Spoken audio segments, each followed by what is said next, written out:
500 ও 522 বলতেছে যে আচ্ছা 522 ক থেকে যদি আমরা দেখি যে কতিপয় ক্ষেত্রে বিচার পেন্ডিং থাকলে সম্পত্তির হেফাজত ও স্থানান্তর মানে সম্পত্তির হেফাজত স্থানান্তর সম্পর্কে বলছে 516 এখানে বলতেছে আচ্ছা 516 514টা একটু পড়ে আসি যে জামিননামা বাজেয়াপ্তির বিষয় পদ্ধতি অর্থাৎ জামিননামা বাজেয়াপ্তির ক্ষেত্রে মুচলেকাবদ্ধ ব্যক্তি কর্তৃক জরিমানার টাকা পরিশোধ করা না হলে তাকে 6 মাস পর্যন্ত মানে দেওয়ানি কারাগারে আটক করা যাবে 514তে। আচ্ছা কয় মাস? 6 মাস।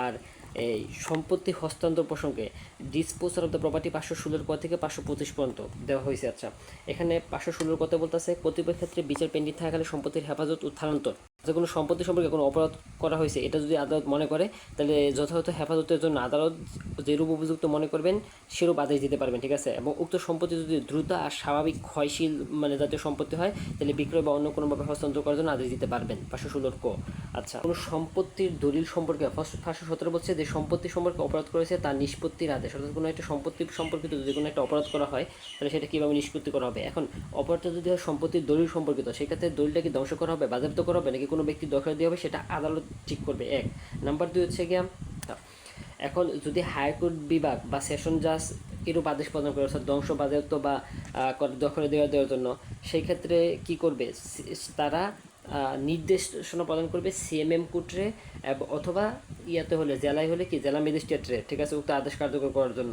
আচ্ছা আর এদের অধীনে আদেশ দেওয়া হলে 1 মাসের জন্য কার্যকর করা যাবে না, অথবা যে ক্ষেত্রে আপিল পেশ করা হয় সেক্ষেত্রে আপিল নিষ্পত্তি না হওয়া পর্যন্ত কার্যকর, অর্থাৎ এদের কোনো আদেশ দিলে 517তে কোনো আদেশ দিলে সেটা কী করা যাবে না 1 মাসের মধ্যে কার্যকর করা যাবে না, এবং আপিল থাকলে আপিল নিষ্পত্তি না পর্যন্ত কার্যকর করা যাবে না। আচ্ছা 522 বলছে স্থাবর সম্পত্তি পুনরুদ্ধারের ক্ষমতা যদি কোনো ব্যক্তি অপরাধমূলক বল প্রয়োগ শক্তি প্রদর্শন বা অপরাধমূলক ভীতি প্রদর্শনের জন্য দণ্ডিত হয়, ঠিক আছে, আদালতের নিকট প্রতীয়মান হয় যে বল প্রয়োগ ও শক্তি প্রদর্শন বা অপরাধমূলক ভীতি প্রদর্শনের দ্বারা কোনো ব্যক্তি কোনো স্থাবর সম্পত্তি থেকে বেদখল করা হয়েছে, একটা ব্যক্তির এই স্থাবর সম্পত্তি থেকে বল প্রয়োগের দ্বারা তারপর শক্তি প্রদর্শনের দ্বারা বেদখল করা হয়েছে, তাহলে আদালত উক্ত ব্যক্তিদের দণ্ডিত করার সময় এই দণ্ডের তারিখ থেকে 1 মাসের মধ্যে যে কোনো সময় বেদখল হওয়া ব্যক্তির সম্পত্তির দখল দেওয়ার আদেশ দিতে পারবেন, ঠিক আছে। এই ঘটনায় যদি কোনো ব্যক্তিকে দণ্ডিত করে, ঠিক আছে, আদালত, তাহলে যেদিন থেকে সে দণ্ডিত হবে ওই দিন থেকে 1 মাসের মধ্যে যে ব্যক্তির বেদখল সে করছে সেই ব্যক্তির সম্পত্তি ফেরত দেওয়ার জন্য আদেশ দেওয়া করবে। তার স্থাবর সম্পত্তি ফেরত দেওয়া কতদিনের মধ্যে 1 মাসের মধ্যে। 523 দ্বারা বলতেছে হচ্ছে কি যে চুরাইমাল বা চুরাইমাল আটকের ক্ষেত্রে পুলিশের পদ্ধতি কি, মানে চুরাইমাল যদি আটক করে 523 বলতেছে সেক্ষেত্রে পুলিশ কি করবে, পুলিশ ম্যাজিস্ট্রেটে জানাবে, ম্যাজিস্ট্রেট কি করবে উপযুক্ত যে ব্যক্তির সম্পত্তি যদি তার দাবি থাকে মানে কার দাবি আছে এই সম্পত্তিতে সেই ব্যক্তির 1 মাসের মধ্যে তার সামনে হাজির হইয়া দাবি প্রতিষ্ঠা করতে বলবে, ঠিক আছে। কয় মাসের মধ্যে দাবি প্রতিষ্ঠা করতে হাজির হওয়া লাগে 1 মাসের মধ্যে। আচ্ছা 524 বলতেছে যে 6 মাসের মধ্যে যদি দাবি উপস্থাপন না করে তাহলে সম্পত্তিটা কোথায় চলে যাবে, সরকারি কোষাগারে। আচ্ছা 525 কদ থেকে একদম 528 পর্যন্ত বলছে কি ফৌজদারি মামলা স্থানান্তর সম্পর্কে। আচ্ছা 525 কথা বলতেছে দুইটা উদ্দেশ্যে স্থানান্তর করা হয় ফৌজদারি মামলাটা, সরি আপিল বিভাগ, কোন বিভাগ, আপিল বিভাগের কথা ফার্স্টে বলছে, ঠিক আছে। 525 কথা 526 বলছে হায়ার কোর্ট ডিভিশনের কথা, 526 খতে দেয় বলছে সেশন জাজের কথা, ঠিক আছে, মানে একদম উপর থেকে আস্তে আস্তে নিচে দিয়ে গেছে। আর পরে বলছে দায়রা জজ বা দায়রা জজ যুগ্ম, আচ্ছা যুগ্ম দায়রা জজ এবং নিকট থেকে মামলা উঠাই নিতে পারে, অর্থাৎ সেশন জাজ কী করতে পারে যুগ্ম দায়রা জজের নিকট থেকে উঠাই নিতে পারে 528 অনুযায়ী, ঠিক আছে, এই পর্যন্তই শেষ। আচ্ছা এখানে যদি আমরা দেখি বলছে আপিলের ডিভিশন কী করতে পারে, দুইটা উদ্দেশ্যে মামলাটা কী করতে পারে হস্তান্তর করতে পারে, ন্যায় বিচারের অগ্রগতি এবং পক্ষ বা সাক্ষীদের সুবিধা সৃষ্টির লাগে, ঠিক আছে। আচ্ছা আর আপিল বিভাগ মামলা বা আপিল স্থানান্তর করতে পারে কয়টা উপায়ে। আচ্ছা এখানে বলছে মানে এক স্থায়ী বেঞ্চ থেকে অন্য স্থায়ী বেঞ্চে নিতে পারে, তারপর স্থায়ী বেঞ্চের অধিভুক্ত যে কোনো ফৌজদারি আদালত থেকে হাইকোর্ট বিভাগের অন্য স্থায়ী বেঞ্চে অধিভুক্ত একই উচ্চতর ক্ষমতা সম্পন্ন ফৌজদারি আদালতে স্থানান্তর করতে পারে, ঠিক আছে। আচ্ছা তাহলে মূলত এক স্থায়ী বেঞ্চ থেকে অন্য স্থায়ী বেঞ্চের যে কাজটা সেটা আপিল বিভাগের কাজ।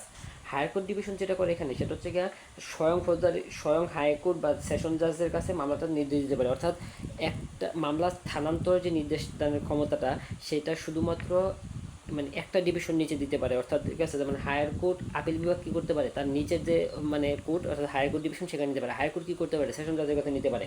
সেশন জাজ 5টা ক্ষেত্রে হচ্ছে মানে এই যে হায়ার কোর্ট বিভাগ মামলাটা স্থানান্তর করতে পারে স্বয়ং হায়ার কোর্টের কাছে অথবা তোমার সেশন জাজের কাছে। আচ্ছা কোন উদ্দেশ্যে নিবে 5টা ক্ষেত্রে, এটা হচ্ছে ন্যায়সঙ্গত নিরপেক্ষ অনুসন্ধান বা বিচার পাওয়া যাবে না যখন, আচ্ছা কেন নিবে ন্যায়সঙ্গত নিরপেক্ষ বিচার পাওয়া যাবে না এমন যদি হয়। আচ্ছা আর অসাধারণ জটিল আইনের প্রশ্ন উদ্ভব হয় তাহলে আইনের প্রশ্ন উদ্ভব হলে, ঠিক আছে 2। আর 3 হচ্ছে গিয়া অপরাধ যে স্থানে বা স্থানের নিকট অপরাধটা সংঘটিত হয়েছে তা পরিদর্শন করা উক্ত অপরাধের সন্তোষজনক অনুসন্ধান ও বিচারের জন্য প্রয়োজন হইতে পারে, অথবা পক্ষসমূহ সাক্ষীগণের সাধারণভাবে সুবিধা হবে এবং ন্যায় বিচারের উদ্দেশ্যে। ঠিক আছে, কয়েকটা বিষয় আছে। আর হাইকোর্ট বিভাগ কী করতে পারে, নিম্ন আদালতের রিপোর্টটা স্বার্থ সংশ্লিষ্ট পক্ষের আবেদনক্রমে বা সত্যপ্রবৃত্ত হয়েও কাজটা করতে পারে। হাইকোর্ট বিভাগ কীভাবে কাজটা করে, নিম্ন আদালতের রিপোর্টের ভিত্তিতে সত্যপ্রবৃত্ত হয়ে কিংবা হচ্ছে গিয়া স্বার্থ সংশ্লিষ্ট ব্যক্তির আবেদনক্রমে যখন হাইকোর্ট বিভাগ স্বয়ং 523(3) দ্বারা 526(3) দ্বারা সুন্দর কথা বলছে যে একটা দায়রা আদালতের এক বিভাগ থেকে অন্য বিভাগে যদি মামলা স্থানান্তরের কথা বলে, এখন এটা যদি আবেদনটা না করতে হয় তখন কোথায় আবেদন করতে হবে, হাইকোর্ট ডিভিশন আবেদন করা যাবে মামলা স্থানান্তরের ক্ষেত্রে।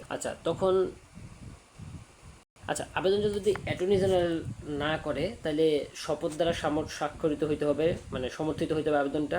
অ্যাটর্নি জেনারেল করলে শপথ লাগবে না। 526(4) বলতেছে, 526(5)(6) বলতেছে যে পাবলিক প্রসিকিউটরে এই আবেদনের নোটিশটা প্রদান করবে হচ্ছে যে কোর্ট, যে সে এই মামলাটা স্থানান্তর করতে চায়। তখন কি করবে, 24 ঘন্টা পার না হওয়া পর্যন্ত, পাবলিক প্রসিকিউটরকে নোটিশ দেওয়ার 24 ঘন্টা পার না হওয়া পর্যন্ত সে তখন কি করতে পারবে না, কোনো আদেশ বা নির্দেশ দিতে পারবে না। ঠিক আছে, এই আবেদনটা, এই যে মামলা স্থানান্তরের জন্য আবেদন করছে, ঠিক আছে, সেটা যদি হাইকোর্ট বিভাগ মনে করে এটা একটা তুচ্ছ বিষয় বা হচ্ছে বিরক্তিকর বিষয়, তাহলে আবেদনকারী যে আবেদন করছে তার হচ্ছে গিয়া 1000 টাকার ক্ষতিপূরণের নির্দেশ প্রদান করবে 526(6) ক অনুযায়ী। ঠিক আছে, সেশন যদি মামলা খন্ডনের ক্ষমতা আছে 526 ক্ষমতা, সেখানে বলতেছে এক দায়রা জজের আদালত থেকে অন্য দায়রা জজের আদালতে কী করতে পারবে, মানে এক ফৌজদারি আদালত থেকে অন্য একটা ফৌজদারি আদালতে কী করতে পারবে,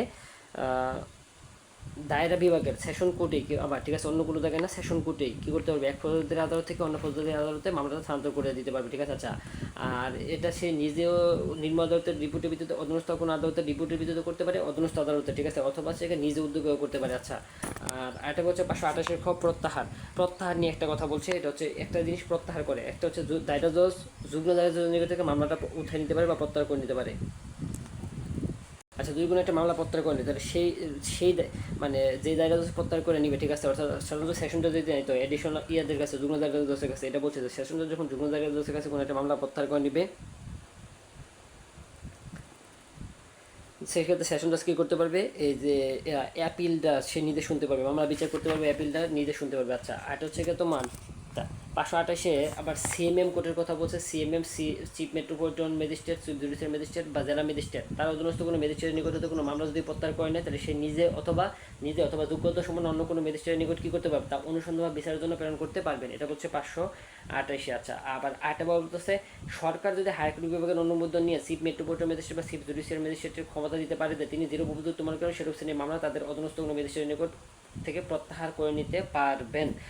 সরকার হাইকোর্ট বিভাগের অনুমোদন নিয়ে এই ক্ষমতাটা প্রদান করতে হবে, কিন্তু সরকারের ক্ষমতা অনুমোদন নিতে পারে কাছ থেকে, হাইকোর্ট ডিভিশনের কাছ থেকে। 2013 সালে অ্যাডভোকেট ঘোষণা ছিল, যুগ্ম দায়রা জজের নিকট থেকে মামলাটা কে প্রত্যাহার করতে পারে, কে প্রত্যাহার করতে পারে, সেশন জাজ।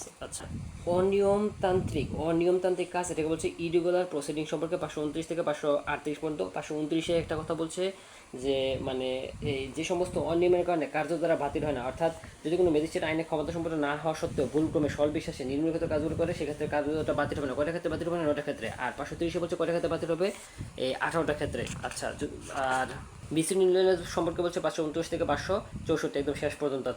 যে সমস্ত আদালত ও ব্যক্তি নিকট এফিডেভিট করা যেতে পারে, এখানে বলছে যে কারা কারা এফিডেভিট করতে পারবে। একটা হচ্ছে হাইকোর্ট বিভাগ, রাষ্ট্রের করণিক, তারপর উপযুক্ত আদালত কর্তৃক এই উদ্দেশ্যে নিযুক্ত কোনো কমিশনার বা অন্য কোনো ব্যক্তি আছে, কমিশনার বা অন্য কোনো ব্যক্তির সামনে এফিডেভিট করা যায়। আর কোনো জজের সামনে কোনো কোড অফ রেকর্ডে এফিডেভিট গ্রহণকারী কমিশনের সামনে। আর 529 বিতে দেওয়া হয়েছে হচ্ছে গিয়া লোকাল ইন্সপেকশন সম্পর্কে। আর এই লোকাল ইন্সপেকশন সম্পর্কে বলছে কোনো অনুসন্ধান, বিচার বা অন্য কোনো কার্যালয়ে কোনো পর্যায়ে কোনো জজ বা ম্যাজিস্ট্রেট যে স্থানে কোনো অপরাধ করা হয়েছে বলে অভিযোগ করা হয়েছে সেই স্থান সফর ও পরিদর্শন করতে পারবেন। কে করবে? জজ বা ম্যাজিস্ট্রেট। কার কথা বলছে? জজ বা ম্যাজিস্ট্রেট।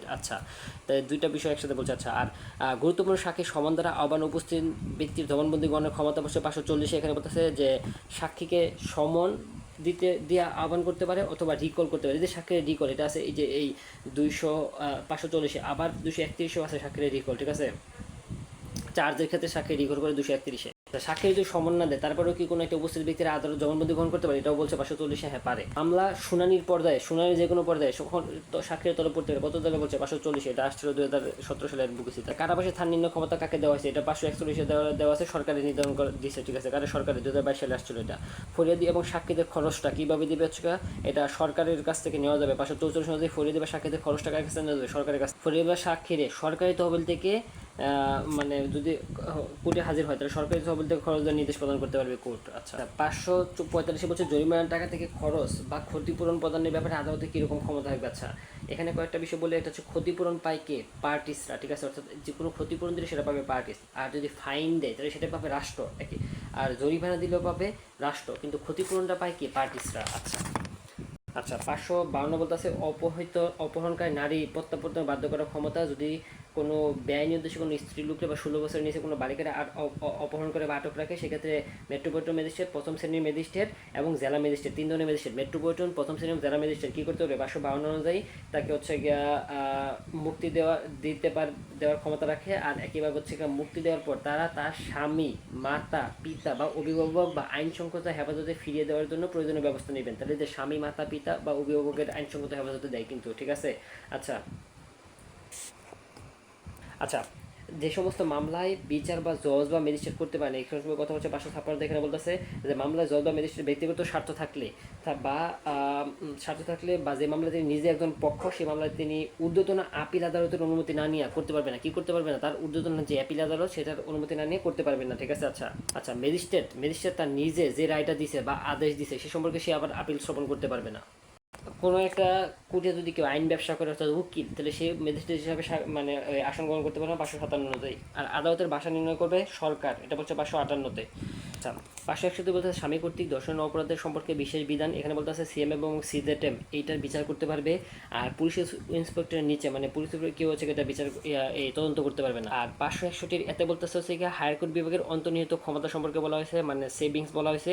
হাইকোর্ট বিভাগ 3টা অবস্থায় সদুত ক্ষমতা প্রয়োগ করতে পারে, এখানে শুধুমাত্র হাইকোর্ট ডিভিশনের ক্ষমতা দিচ্ছে, ঠিক আছে। আর সিপিসিতে পায় সকল কোর্ট। আচ্ছা 3টা অবস্থায় সদুত ক্ষমতা প্রয়োগ করতে পারে: ফৌজদারি কার্যবিধিতে কোনো একটা আদেশ কার্যকর করার জন্য, আদালতের কার্যক্রমের অপব্যবহার রোধ করার জন্য, আর ন্যায় বিচার নিশ্চিত করার জন্য এই ধারার অধীনে হাইকোর্ট বিভাগ